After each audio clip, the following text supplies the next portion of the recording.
The version of yourself that you're trying to get to, the version that has unlimited freedom, the version that has attained unlimited wealth, financial freedom, freedom from burden of your 9 to 5, freedom of having to navigate your way through traffic, and you despise traffic to get to work, by the way. The version of yourself that hates having to sit on public transport because you're just sick to death of being around people that just simply practice poor hygiene. That version of yourself is waiting behind the embarrassment that you're trying to avoid.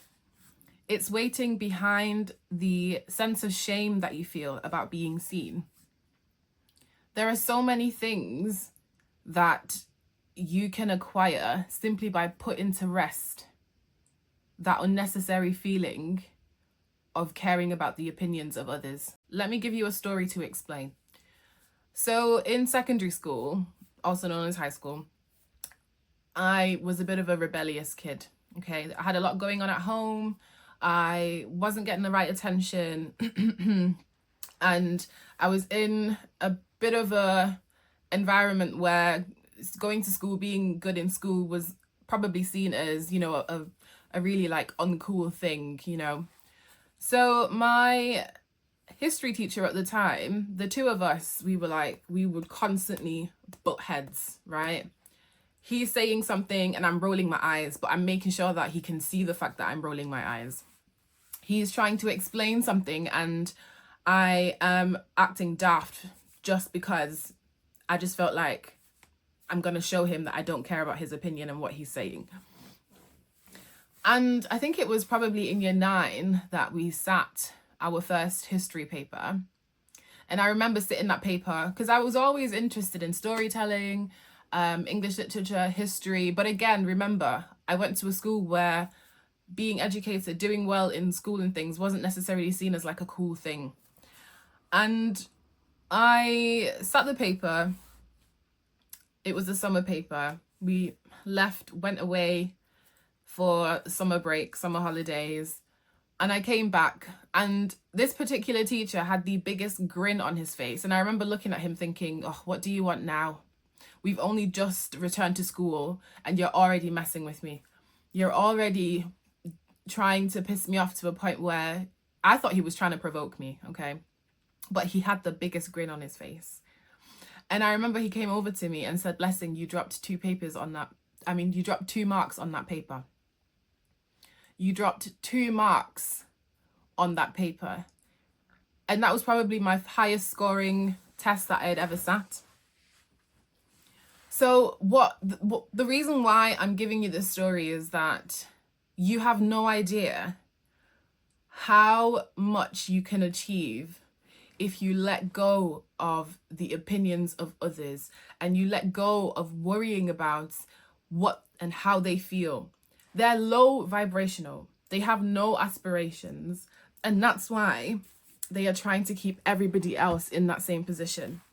But you have a gift. You have something special that needs to be fed. It needs to be explored, right? And I remember getting that paper, finding out that I dropped 2 marks off that paper, and history class was something that I looked forward to. It was my little getaway into a world of academia where I knew that I could read and I knew that I could express and write in a way that told other people that I have understood literature. And because of that, I ended up doing really well in similar subjects such as English lit. I didn't realize this at the time, but there was an absolute cosmic shift that happened.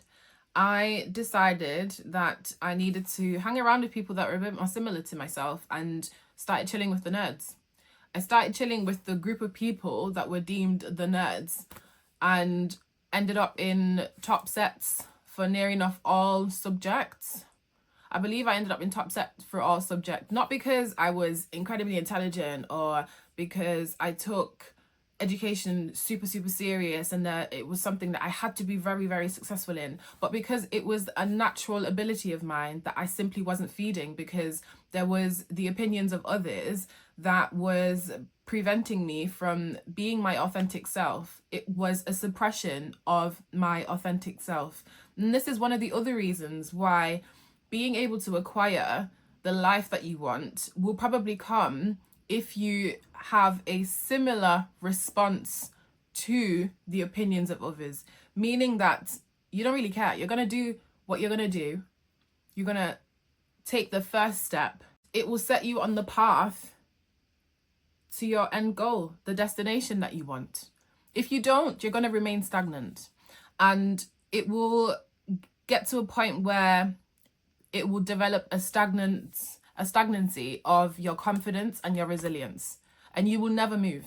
You will be stuck where you are. You will be fixed in that position, and there's absolutely nothing anyone can do to get you out of it, because you have allowed your fear of embarrassment to pile on to the point where you cannot break free from it. You absolutely have to deal with the embarrassment head on, and everything else will fall into place. Please believe me. Trust me on this.